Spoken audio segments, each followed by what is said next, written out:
El dolor. Artículo de la profesora Delia Steinberg Guzmán, publicado el 10 de septiembre de 2020 en la revista Nueva Acrópolis.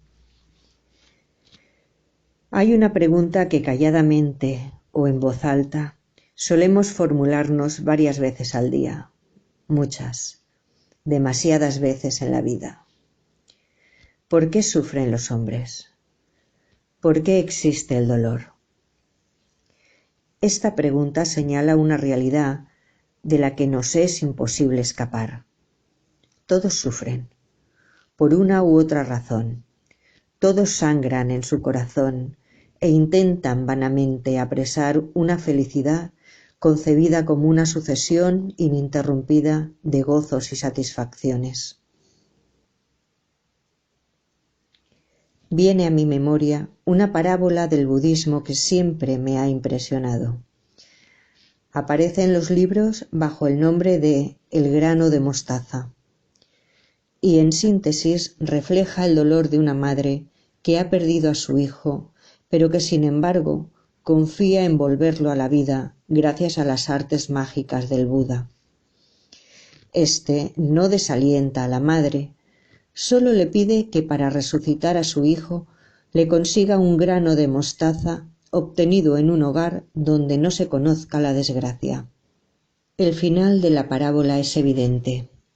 El grano de mostaza, ese grano tan especial, jamás aparecerá, y el dolor de la madre se verá mitigado en parte al comprobar cuántos y cuán grandes son también los sufrimientos de todos los demás seres humanos. Pero el hecho de que todos los hombres sufran no quita ni explica la realidad del sufrimiento. Y otra vez nos preguntamos, ¿por qué?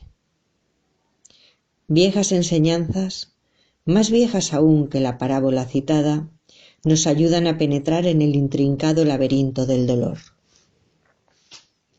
En general, se nos indica que el sufrimiento es el resultado de la ignorancia. Así, sumamos dolor tras dolor, es decir, a los hechos dolorosos en sí, sumamos el desconocimiento de las causas que han motivado esos hechos. No somos capaces de llegar hasta las raíces de las cosas para descubrir la procedencia profunda de aquello que nos preocupa. Simplemente nos quedamos en la superficie del dolor, allí donde más se siente, y allí donde más se manifiesta la impotencia para salir de la trampa. Ignoramos la causa de lo que nos sucede y nos ignoramos a nosotros mismos, sumando una doble incapacidad de acción positiva. Asimismo, desconocemos otras leyes fundamentales de la naturaleza y una vez más, por ignorancia, acrecentamos nuestro dolor. Deberíamos saber que ningún dolor es eterno, que ningún dolor se mantiene ante el embate de una voluntad constructiva. Nada, ni dolor, ni felicidad pueden durar eternamente en el mismo estado.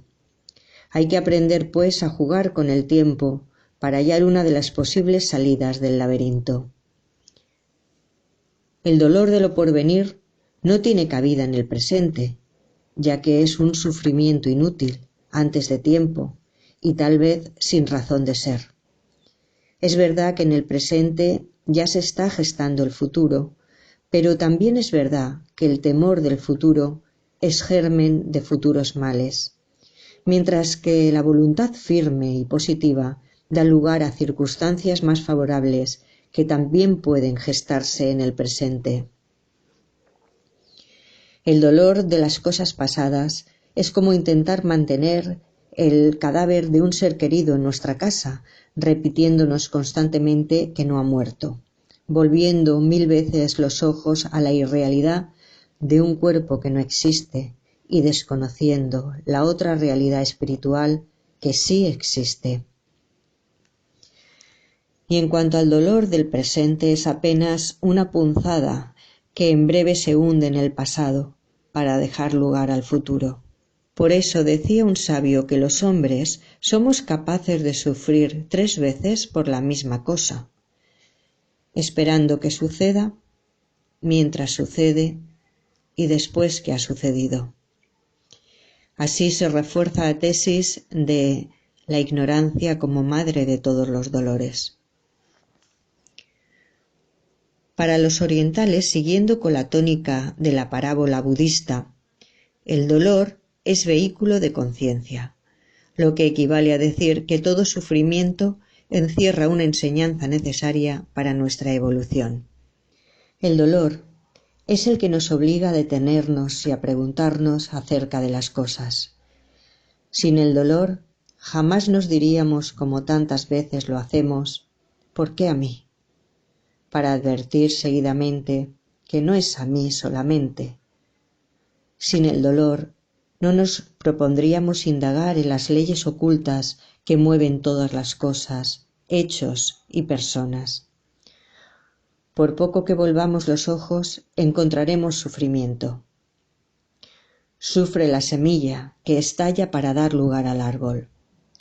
Sufre el hielo que se derrite con el calor, o el agua que se endurece con el frío. Y sufre el hombre, que para evolucionar tiene que romper las pieles viejas de su cárcel de materia.